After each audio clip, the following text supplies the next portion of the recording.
What's good, y'all? It's your boy Ross back at again with another video. So we gotta talk about what happened on this episode of Monday Night Raw.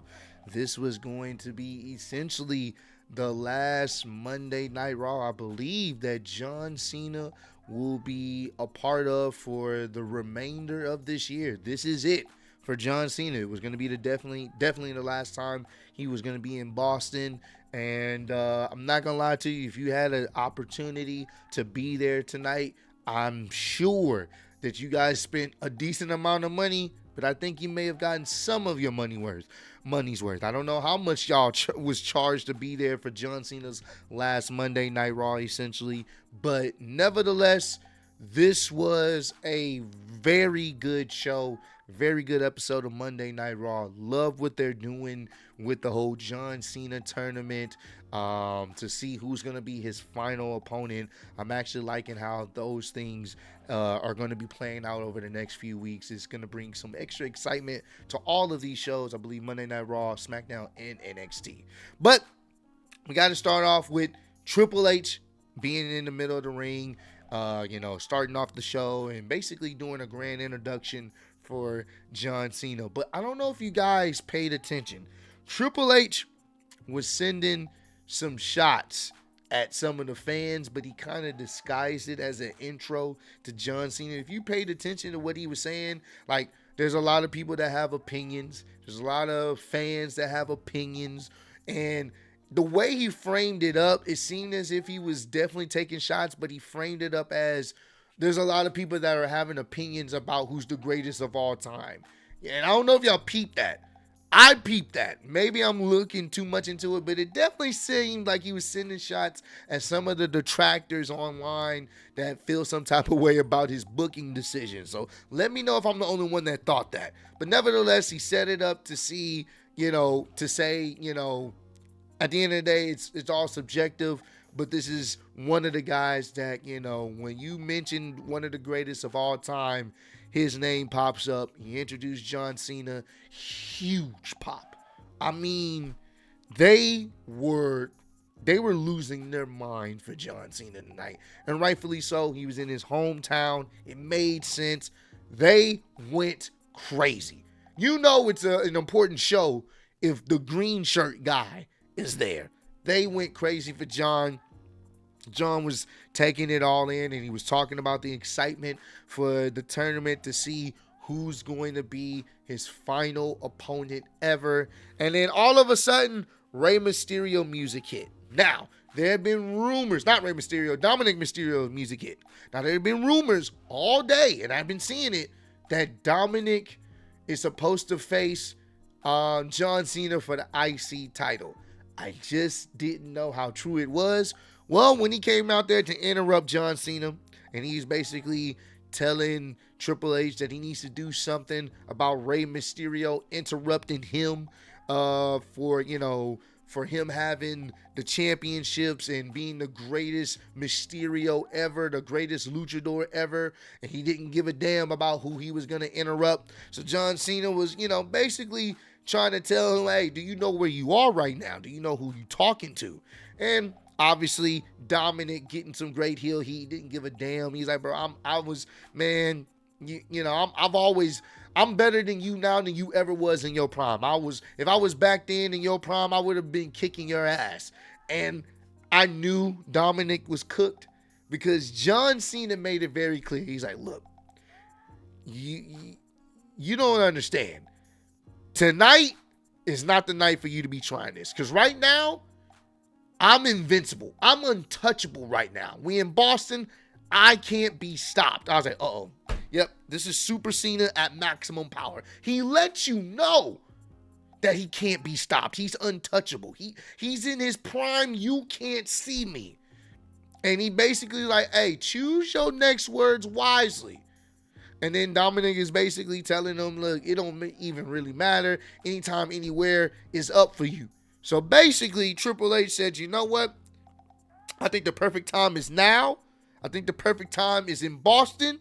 And I think we need to get a referee out here so we can go ahead and have a one-on-one Dominik Mysterio versus John Cena for the IC Championship, the Intercontinental Championship, and I knew it was over. He was cooked. He was cooked. John already said he's untouchable tonight. He was cooked. He was cooked.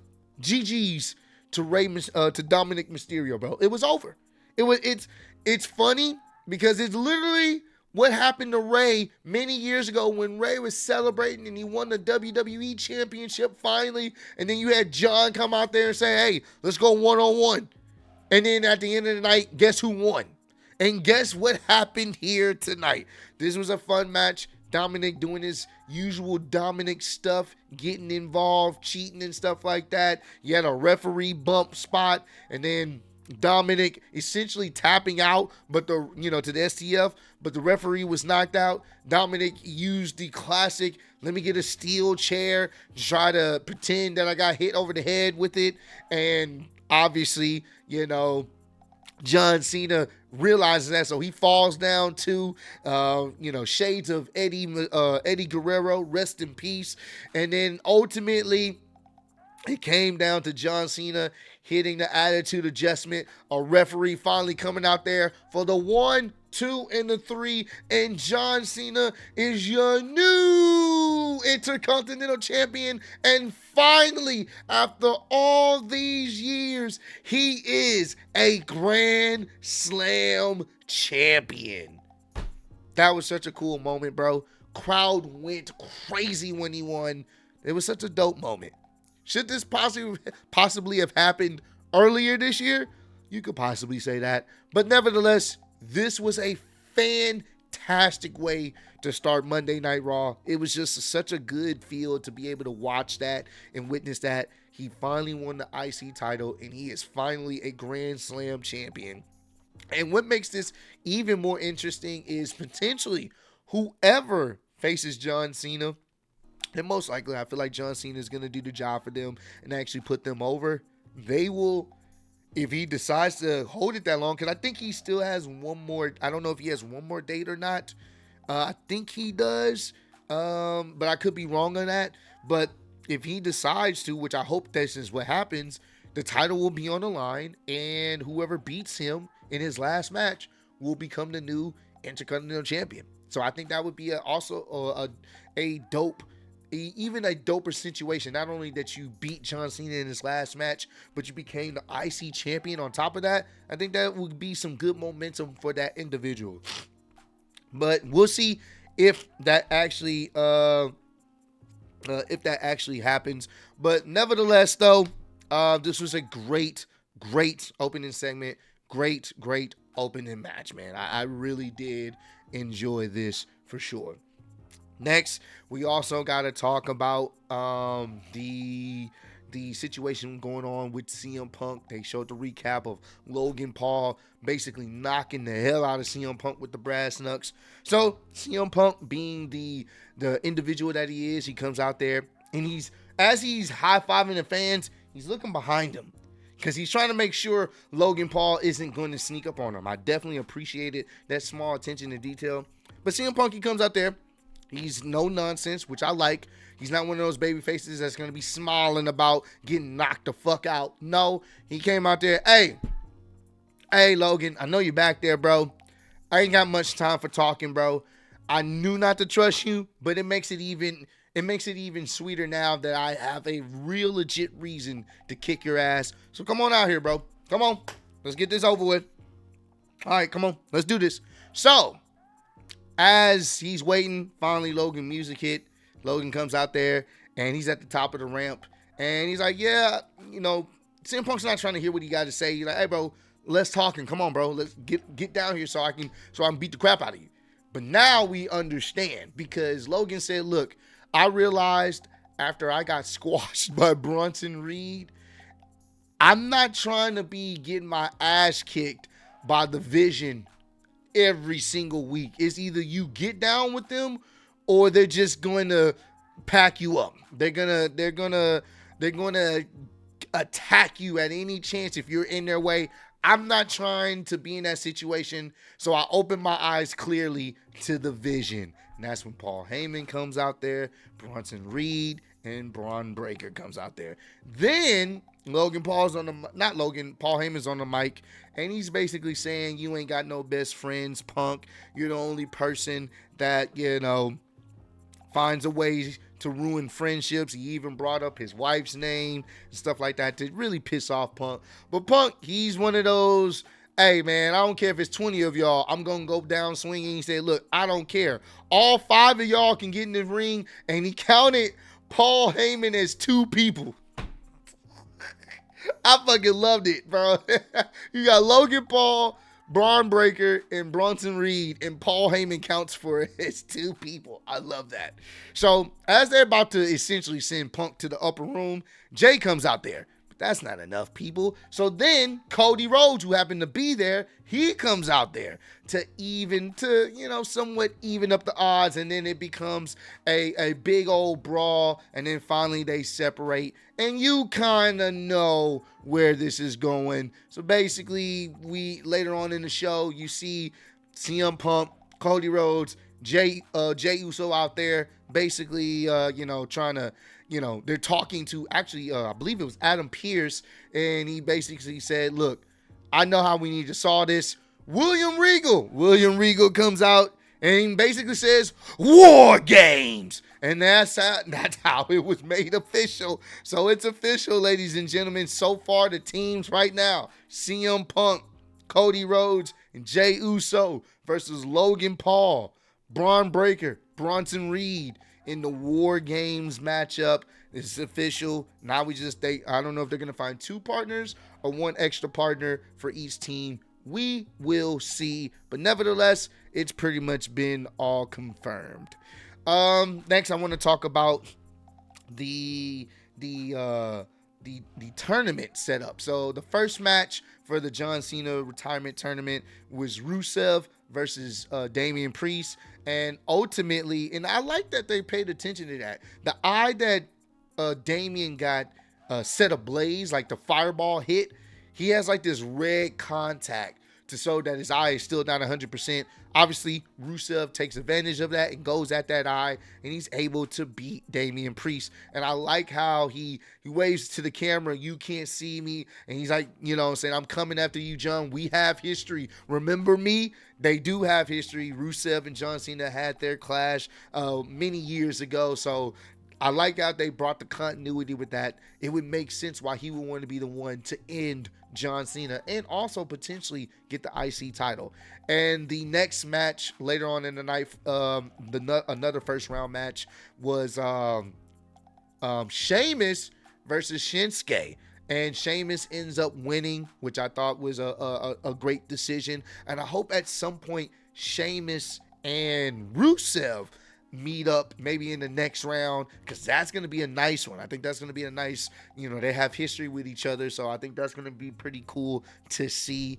And the story is there for Sheamus, because Sheamus could, he hasn't won the IC title yet in his career as well, so that could be extra motivation for him to want to beat John Cena and win the IC title. So we'll see how that plays out.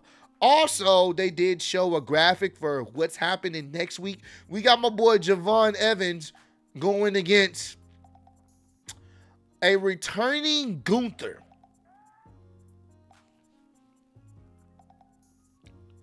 Now, here's my thing. Will that match be fun? I think it will be. Javon Evans is great. Gunther is great. Here's the thing. Having Javon Evans going against a returning Gunther, you basically said Gunther is going to have a first round bye. That's all you said. That's all you told me. That's all you told me. He's going to get a first round bye. I mean, to be honest, he was going to get a first round bye against anybody because he's returning and it's Gunther. But to have him go against Javon Evans, it definitely takes the unpredictability out of this, at least with this particular matchup. I would have liked for Javon Evans to go against someone else that you maybe could have possibly pulled an upset with, but no one's upsetting Gunther on his return. So once they set that up for next week, I was like, oh, well, that's GG's. And I would have did a surprise return, because they have a surprise return for whoever's going to face whoever's going to face Solo. Solo is going to be facing someone next week as well. We just don't know yet. So that would have been cool if you could have did a surprise return for Gunther. I think that would have been perfect. Just like, and we got a surprise next week on who is going to be facing, whether it was going to be, you could have inserted somebody else other than Solo or anybody else, but it would have been nice to be like, somebody's going to be involved in the match. You're going to have to find out next week to see who it is. You could have did something like that. But nevertheless, like I said, Javon, Gunther, they're going to cook, but we know how this ends. I wish they would have did it a little bit different, had Javon go against somebody else that makes a little bit more sense and has a little bit more unpredictability. Let me know how y'all feel about that matchup. But that's going to be happening next week. Looking forward to that as well. We also saw Stephanie Vaquer go against Raquel. We kind of knew how this was going to be. Raquel had Roxanne in her corner, and Stephanie had Nikki Bella in her corner. Well, you knew the match was going to go the way it was supposed to go. Obviously, Stephanie was going to retain. Then Roxanne goes in there and tried to attack Stephanie. Then Nikki goes in there and basically helps, stops Roxanne from attacking Stephanie. She, attacks Roxanne herself. Roxanne and Raquel, they scurry off to the back. Then Nikki is holding Stephanie. If you've been watching wrestling as long as I have, you knew this was happening. They had been planting the seeds. And as Stephanie turns around, Nikki Bella clocks her with the Women's World Heavyweight Championship, or the Women's World Championship, and basically is standing over her. And it looks like that may be the match they set up at Survivor Series. We knew Nikki was going to turn. The question was when. Anytime someone's like super happy and hugging you and all this other stuff, you can tell they were going to turn her. We knew this was going to happen. It's going to happen at Survivor Series just to, have to set up a match. Is Nikki winning? No, but it's just to put a match on a card. So we'll see how things play out over the next couple of weeks. But it made sense for for Nikki to turn on Stephanie here. And then I finally want to talk about what happened essentially with the main event. So you had Alexa Bliss and Charlotte Flair putting their women's tag titles on the line against the Kabuki Warriors. Now, and on SmackDown, I did see that Lash Legend joined up with Nia Jax, and they teamed forces to essentially cost Charlotte Flair the match on SmackDown. Well, more or less that happened this time on Monday Night Raw. They came through the crowd, and they essentially cost Charlotte and Alexa Bliss the women's tag titles. And the Kabuki Warriors are your new women tag team champions, which honestly, I am okay with. I love what they've been doing with Asuka. I love what they've been doing with Kairi. I'm okay with them being the tag team champions. So after all that happened, all four ladies in the Kabuki Warriors, Nia Jax and Lash Legend, decide to jump on Charlotte Flair and Alexa Bliss. That's when Io comes out there to help, but obviously the numbers game is not enough. And then what the crowd was waiting for and what we all knew was going to happen.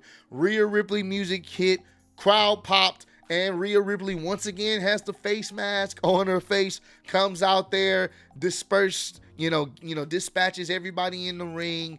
It's a huge moment, for everyone in the arena. She grabs a microphone and simply says, "War Games," and that's how you have your ladies' War Games match. Kabuki Warriors teaming up with Nia Jax and Lash Legend versus Io, Rhea, Charlotte Flair, and Alexa Bliss. Is the build lazy to this match? Yes. Will it be good? I don't know. We're going to see. I hope so. I hope it is. This build was definitely lazy. I would have preferred them not to even put on the match. But it is what it is. There's some story baked into some of these situations. So Cool. It is what it is. We will see how it plays out.